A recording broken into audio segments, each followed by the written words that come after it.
Thank you. Thank you very much for the introduction, and Institute on the Environment for the opportunity to come here and hopefully have a conversation today. So I will do my best to keep my remarks as concise as possible here at the beginning, and then would like to have a dialogue. So again, we'll talk a bit about Scandinavia. From my elite accent, you can tell that I'm not from over there. I grew up in a very small town in Wisconsin called Fountain City. Anyone here heard of Fountain City, Wisconsin? Anyone? Head? All right. There's a little slice of heaven on earth, and its name is Fountain City, is what many of us like to say. Before I get started here today, well, two things. One, I apologize in advance. I've already said I'm sorry to you because I tend to move around a lot, so this isn't very fun for people with camera obligations.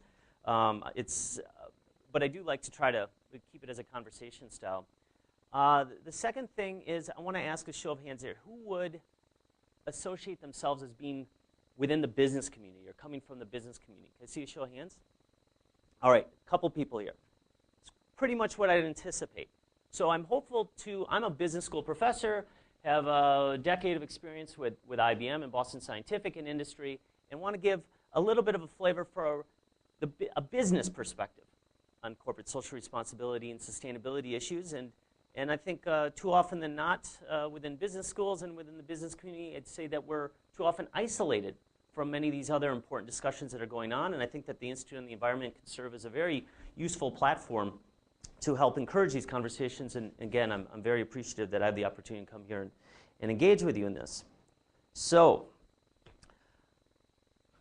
sustainability, corporate social responsibility, what are they? I run coursework in these topics in the business school, so let me offer you a business school-ish perspective on these topics. Here are a couple definitions, just to level set, and I apologize here, this is the wordiest slide that hopefully I have. Most commonly used definition of corporate social responsibility is this notion of a concept where companies integrate social and environmental concerns in their business operations and in their interaction with their stakeholders on a voluntary basis. It comes from the European Commission. They updated this to a more concise, well, at least the less words, maybe a little bit broader statement, the responsibility of enterprises for their impacts on society. Now, sustainability, I'm sure that you don't need me to tell you this definition comes from the Sustainable Development. The definition of sustainable development, and that is development that meets the needs of the present without compromising the ability of future generations to meet their own needs.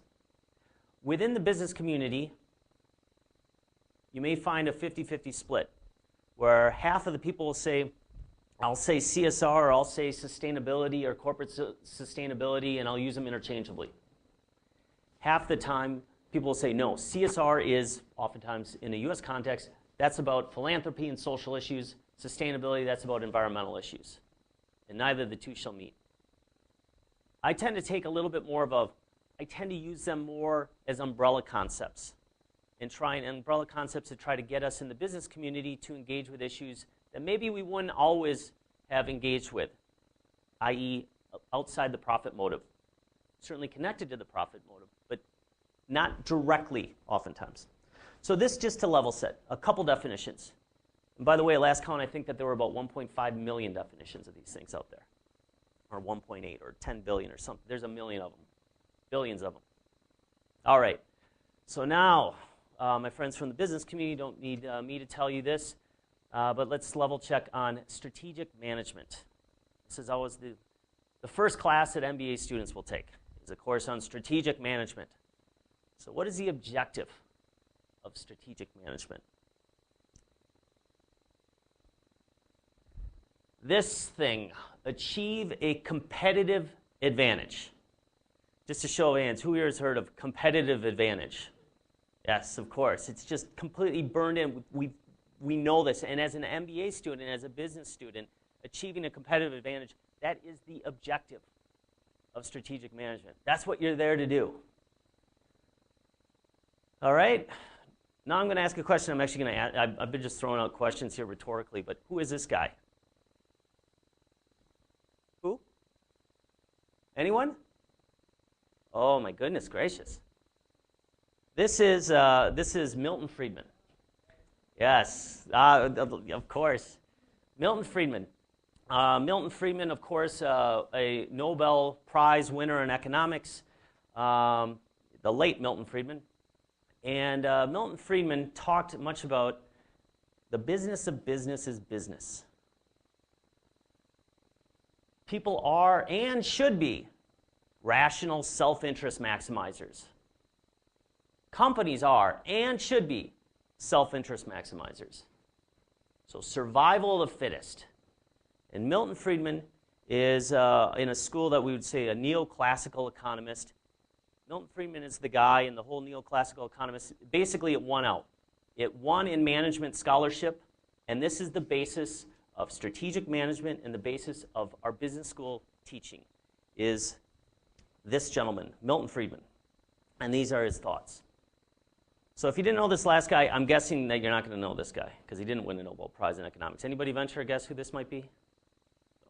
So this is a gentleman, we were just discussing him, by the name of Michael Porter, a Harvard Business School professor. Michael Porter is God in the business school. If Michael Porter says something, then that's fact, unquestionable fact.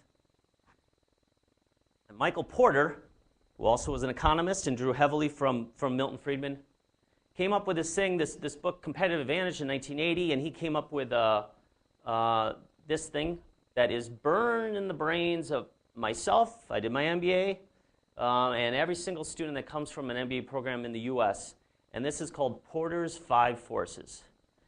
This is how business school students are told to evaluate companies and industries. And this is what you want to try to do. You want to try to achieve a competitive advantage in business by focusing on this model.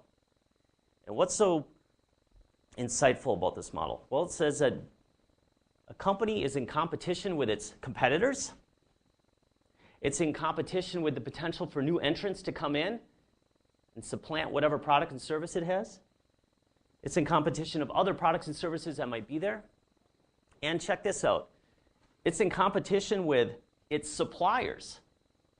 Business is fighting with its suppliers. Suppliers want to charge more. Business wants to pay less. And we're all consumers. It's in competition with you. Each and every one of us as a consumer.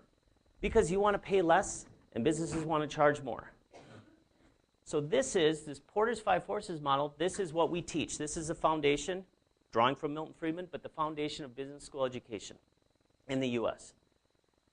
And as a business school student, as anyone that sees this, what we draw from this, the implied notion of all this is that business is really drawing from military strategy, and you look at the textbooks that we have, these are 2 people fencing, exploring corporate strategy. So it's a kill or be killed world. The takeaway is this. Kill. It's rough and tumble, kind of macho, kind of this is what business is. Business is fundamentally about competition. It's about killing the enemy. It's a zero-sum game.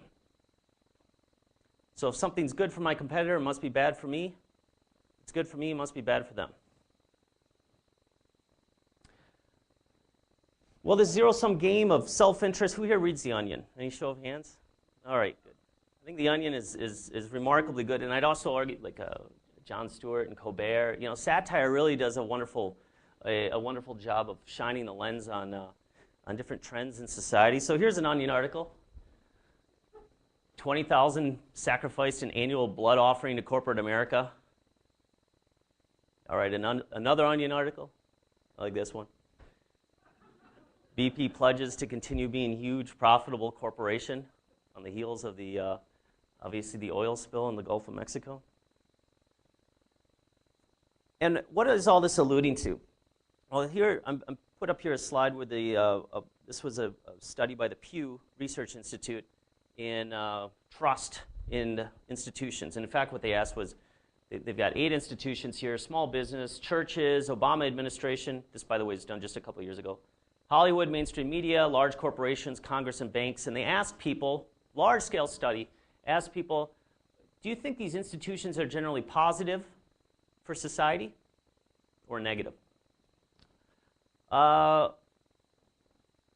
You look here, large, and the question was actually large corporations. Just to level set, Obama administration 45%, roughly half. Okay, so the study itself seems kind of reasonable. But only 1 out of 4 in the general public in the U.S. said that corporations are generally positive. Large corporations are positive for society, have a positive impact on society.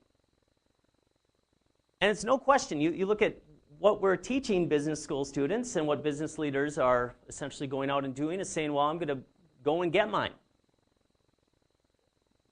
The public picks up on this and sees corporations as going out and getting theirs, and maybe not necessarily serving the common good and the well-being of society. Now, some have teed this up in saying capitalism is in crisis. But I think an interesting thing to point out here is that the most trusted institution, actually they say small business. Small business, even more in the U.S., even more than churches for that matter. Positive for society as an institution. Now, I think if you think about your local, your corner baker, I doubt that he was reading a lot of Michael Porter and saying, kill, kill, kill. Some kid comes in with $1 in his pocket and wants to buy a Long John. And I doubt that baker is just trying to think about, squeezing as much, it just seems to be a little bit more of an ongoing humanistic endeavor, the small business. Large corporations, though, I would argue, given by virtue of their success and growth, when I worked in IBM and Boston Scientific, rarely was the day that I actually saw the people who my decisions impacted. Suppliers were around the world, customers were around the world. So if you take that, you remove me from the community in which I'm operating, and then you teach me and arm me with businesses about war, all of a sudden, this kind of makes sense to me, why we have this. Now, interestingly, our friend Michael Porter, just a couple years ago, in the most read business publication, is the Harvard Business Review. I said Michael Porter, everything that he says is taken as fact. Well, Harvard Business Review is very close to that also, where if it's in there, it's going to be taken almost as fact by people in the business community.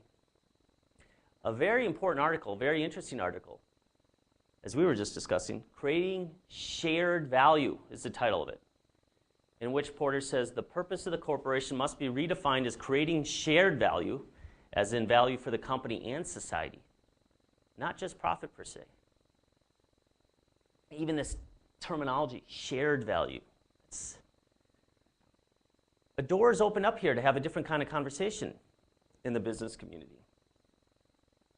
And Porter wrote this piece, I think, largely because I think he's starting to see some of the negative consequences, perhaps likely unintended, but negative consequences of his focus on competition, competition, competition, and promoting that view. And just as we look here, this progression from competitive strategy and competitive advantage to all of a sudden starting to talk in 2006, Porter himself talking about the strategy in society and moving to this creating shared value. I'm seeing a progression in Porter's, just the language that he's using. All right.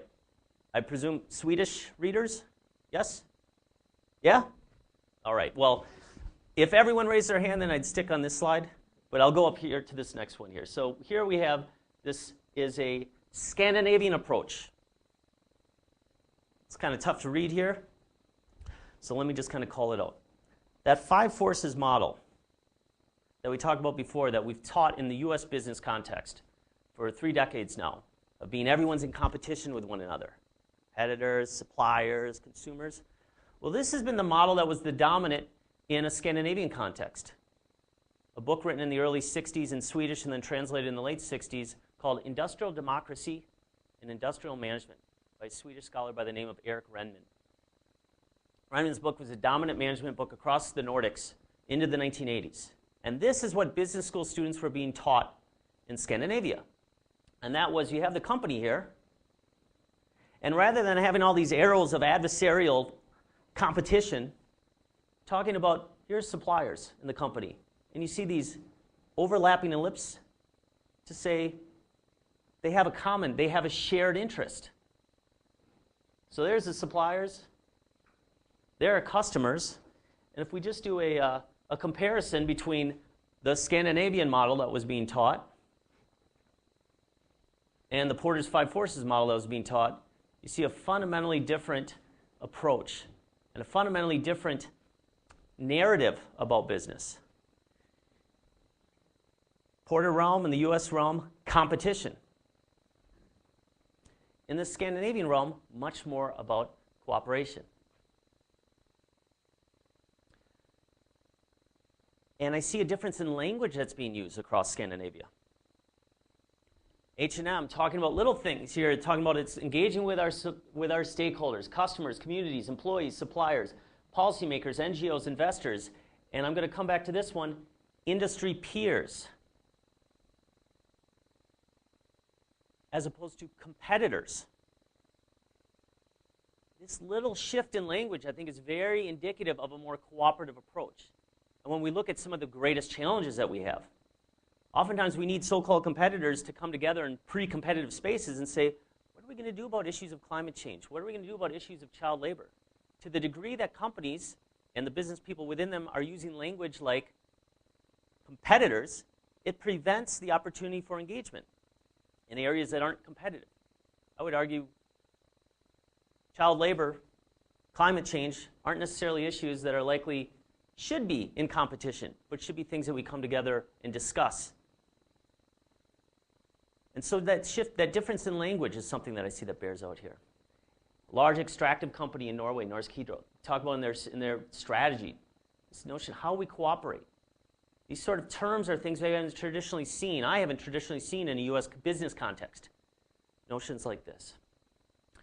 And then we talk about the approaches, and this is one of the most fascinating areas I find in Scandinavia, is a long-standing engagement between business and between businesses, companies, non-governmental organizations, NGOs, and governmental organizations. So to address the tremendously wicked challenges of child labor, which I think child labor in the supply chain is one of the most wicked, difficult of issues, because it's just a symptom of an even bigger issue, that is poverty, where it's not solved by saying a company, oh, no child labor, we're going to pull out. Because what happens to those children when you pull out? They're still impoverished. And sometimes forced in even worse forms of labor, such as child prostitution, if a company abruptly pulls out so that they can tell their Western customers, we don't tolerate child labor. But that said, a company can't necessarily just say and have 10-year-olds working in their supply chain. There are incredible problems with that and risks to the company. And what we see are engagements like this between companies like IKEA, H&M, and Save the Children and UNICEF on an ongoing dialogue and discussion about what to do about issues of child labor, where these organizations help these companies set up more effective processes over time, and these organizations have access and resources that these don't. And I see engagement with WWF and many of the Scandinavian companies over water issues and things like this to a degree that I'm not used to in a US context, where I find that business is often taking a much more adversarial approach to NGOs and to governments, and also engaging across company lines. And we're seeing some real examples of results from this approach. Forbes called Novo Nordisk, which is the world's largest insulin producer, it's a Danish company, the world's most sustainable company.